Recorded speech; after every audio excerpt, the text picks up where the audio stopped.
السلام عليكم ورحمة الله وبركاته. أنا أتكلم عن الأمر.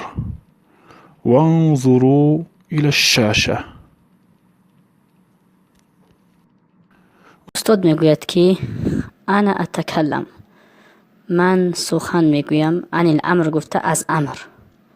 وانظروا اصلا و انظروا بد، یعنی که و نظر کنید. انظروا چی است؟ نظر کنید. الى الشاشه به سوی چی؟ اکران. یعنی که استاد الان سخن میگوید، هر چیزی که بنا باشد در اکران نشان داده میشود. یعنی که امروز درس امر بده است.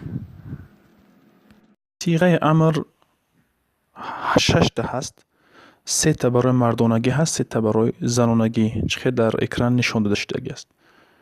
یکم اضرب، اضربا، اضربو، اضربی، اضربا، اضربو، اضربنا، اضربنا.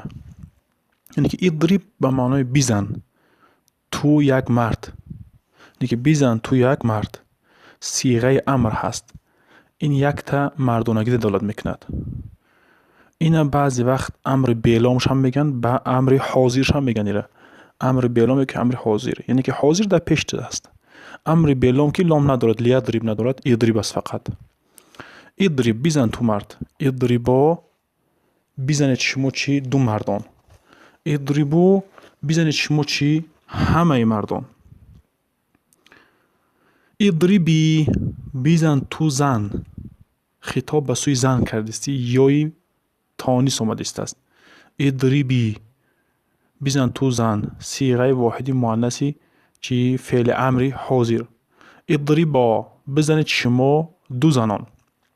مذکر و مؤنث، یعنی که مردانگی و زنانگی در دو تا که وقتی دو انسان که خطاب کردی یک خیل است. اضربنا بزنید شما همه زنها. انا که با مثال هاش که از دیگه باب ها میاریم الان نظر کنید. اینها را همشون صیغه های امر هستند. مثلا اجلس بنشین، اعلم بدان، اشرب بنوش. اینها را مانند هم اضرب واری هستند. نه که این دو خط دویمش سطر دویمش با کمتر دیگه تر هست، یعنی که دو حرف است. قل بگو، کل بخور، قل بگو، فوز یعنی که کامیاب شو. این بگیم امرها همیشه بگیم سه نمود قریب میان. پایانگیش مثلا اجلیس بود، اوجا اعلام بود، اشرب بود، کل قل فول بود، فوز بود. اینجا اکریم، فهمو؟ ایرم امر هست. اکریم اکرام که. اطعم طعام بته مثلا. اقعد بنشینان مثلا. مثلا که اینها امرهای هستند که همیشه شکلها قطع میان.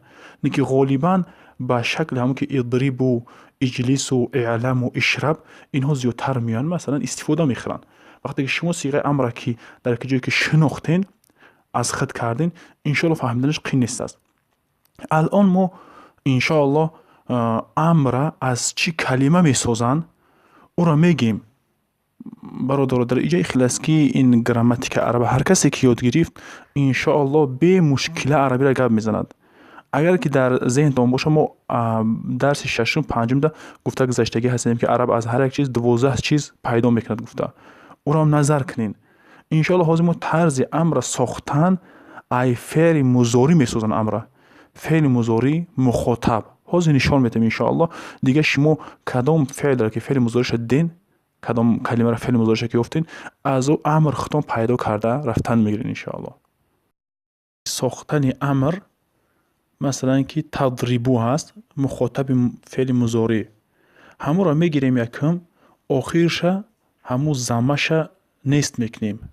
همون پیشی که هست همون پیش میگیم یا که زمش میگیم، همون را میگیریمش. تضربو بود تضرب شدینه.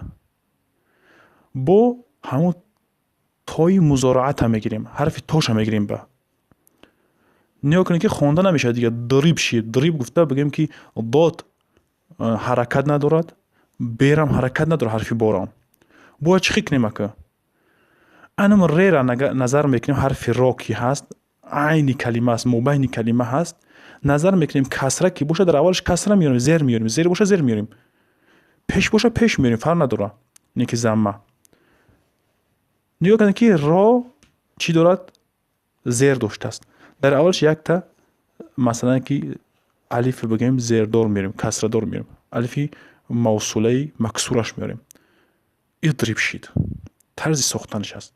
اگر ضمه باشه، مثال دیگه گفته استم، تنصرو باشد، تنصرو آخرش ساکن میکنیم، تنصر شید، توش هم میگیریم، سرو شید. یعنی که سرو یعنی که نه که صاد ساکنه آخی.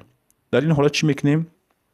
این اگر که فعل مضارعش اگر که عین کلمه همون صاد مبین کلمهش همون صاد تنصرو یکم گفتیم آخرش ساکن میکنیم، تنصر شید، آخرش حرکتاشو گرفتیم.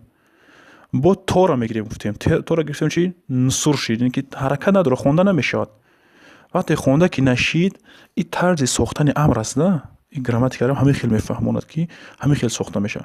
وقتی نظر میکنیم که دیگه خوندهش که نمیشه، به خاطر علم را بگیم که خونده شوه گفته، ما همون ساده نگاه میکنیم عین کلمه و این کلمه را. مثلا میبینیم که پیش دارد، ضمه دارد، در اولش هم الف چی میاریم؟ ضمه دار میاریم. اون سر شید. اگر کسره میداشت مثالی گپ، این سرش میکردیم، مثلا مانند اضرب بوری. یا که مثلا که چی کسره باشد، چی زیر باشد، چی فتحه باشد، هر داشته زیر میاریم. اعلم مثلا تعلمو بود، اعلمش کردیم. السلام علیکم و رحمت الله و برکاته.